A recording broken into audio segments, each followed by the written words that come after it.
Hi, madam. Good morning. Ano ipapagawa natin?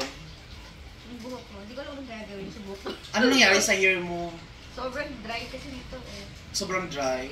So, nakikita ko sa hair mo, medyo may sunog ang hair mo, no? Ayan. May sunog ang hair mo. So, pag riban mo din nasunog siya. Nung last year, after ng riban. Pagkita mo, bandaw, nakita mo may sunog na siya. After 3 days. Asan pa riban? Din ng Davao? Okay. Anong pangalan? Char lang. So, ayun, nakikita ko mga dam, ang hair mo, kailangan natin i-hair botox treatment. Tapos, gusto mo sana magpakulay, pero hindi na lang ka magpakulay.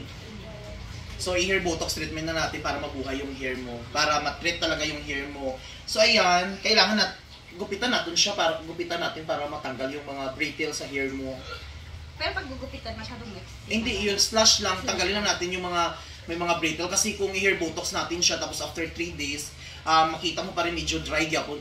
Hindi siya as in dry, pero nagyapon mga pila ka days, nagyapon ang dry din nga sa kailangan natin putulin ang okay. Okay ra? Okay. So ayan, ready ka na madam? Yeah. So, taga-asa mo, dam din lang di ka? Dun sa may takunan. Takunan? Okay, mabuti ka niya, kita niyo akong parlor. Nakita ko sa Facebook, sa Facebook. Facebook. So nakita ko akong parlor. More on customer, no? Yeah. So ayun. So ayan mga kalugit. So ready ka na madam? Parang lilipad na si madam mo. Darna! So ready ka na madam? Yes. Okay. So yan ang buhok ni madam. Super dry. Ayan may mga brittle ang hair niya. Actually no, gaspang kayo mong hair dam no?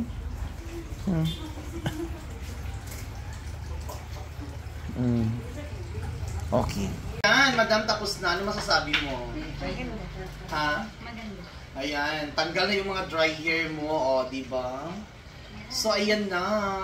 So, ang gagawin mo, madam, mag-conditioner lang ka ha, after mo madlaw. Tapos, di ka muna mag-shampoo para ma-okay-okay ang hair mo. Tapos, huwag ka muna magpaliban para maging okay ang hair mo.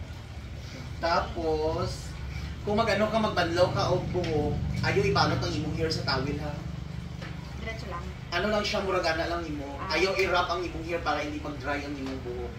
Tapos, kung mag-shampoo ka sa scalp lang, ayaw ibaba. Tapos mag-conditioner ka, keratin para mahumok yung hair. Para magbalik siya.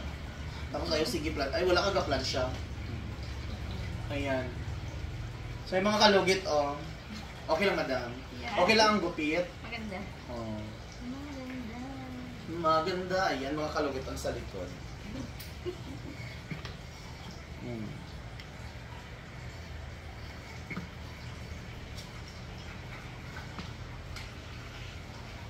Diba? Normal lang na madam mag-oily ang imong hair. Nindot na siya magawas ang oil sa imong hair para at least vitamins. Tapos sa ludon, pili siya inumo ng vitamins. Char lang. Ayan, thank you so much, madam.